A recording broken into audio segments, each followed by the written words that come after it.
Have you ever been totally blindsided by hurtful words or actions of someone you love and trust? Were you able to get past it? Or do you have to end the relationship?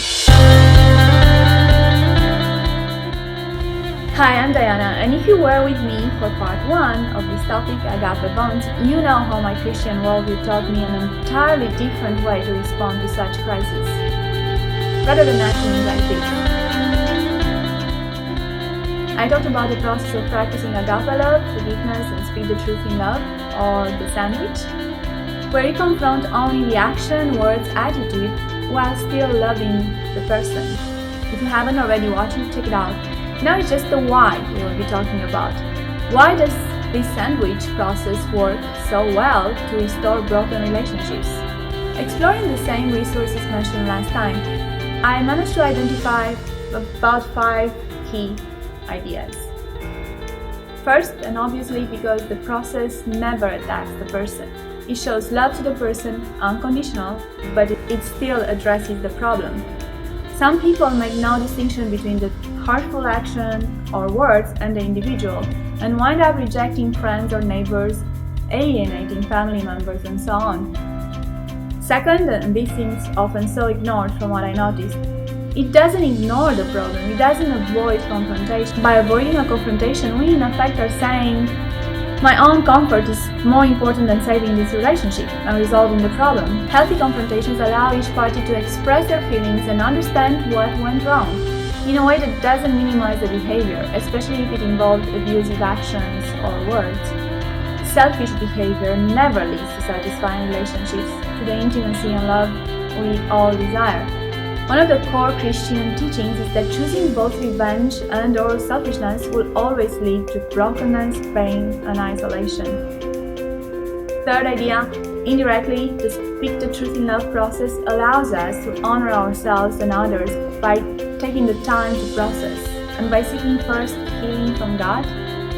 In fact, in really bad cases of betrayal and deep hurt, it's beneficial to take some time to first love ourselves, recognize our pain, express it to God, and allow Him to heal us first. Once we receive that love, we can extend it to those responsible, I think, much better. I also believe God can sometimes work the process for us. Through prayer and the Holy Spirit help, we can receive the supernatural strength to express love even towards our enemies. Fourth, it gives us the opportunity to communicate and negotiate on potential outcomes if it happens again. Some might think that forgiving would expose us again to the same wrong and hurtful action, and sure, there is always the potential. But this process, when done well, drastically reduces it, I think. From my own experience, both personal and professional, I noticed that just by allowing the other person to think by themselves on what potential outcomes, responses they may have to accept if it happens again, really works wonders. 5, and final, in fortunate cases, there are no deeper problems. Yet in others, there may be. If the wrong is the result of character issues, lack of sincerity, or disinterest in restoring the relationship, then these aspects will become evident. In which case, there is always tough love, as falling into codependency, type of dysfunctional relationship where one person supports and enables another to continue misbehaving, is again another form of not loving others. It seems like we face this type of choices all the time: revenge, resentment, unforgiveness, selfishness, and conflict avoidance, or learning and practicing forgiveness and speaking the truth in love. The first only result in pain, isolation, and broken relationships. So we see a lot of that, I think, around us. The second lead to progress, joy, happiness, increased fellowship, and intimacy. While the teachings of Jesus and the resources I mentioned managed to change dramatically my view on relationships, practicing this, I said it before, is not easy. Sometimes it can require tremendous effort. It's one thing to understand with one's mind, which is for sure the first necessary step, and another one to act and make it a habit in our lives.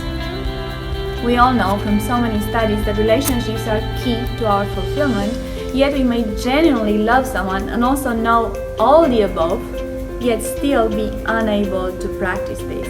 Once again, I'm trying to figure out why. Yeah, this is close. Not easy to be a why person, I tell you. So in part 3, and final one of this topic, agave bonds, I'm attempting to give some of the arguments that convince me to engage in this difficult process. Thanks for watching and see you then.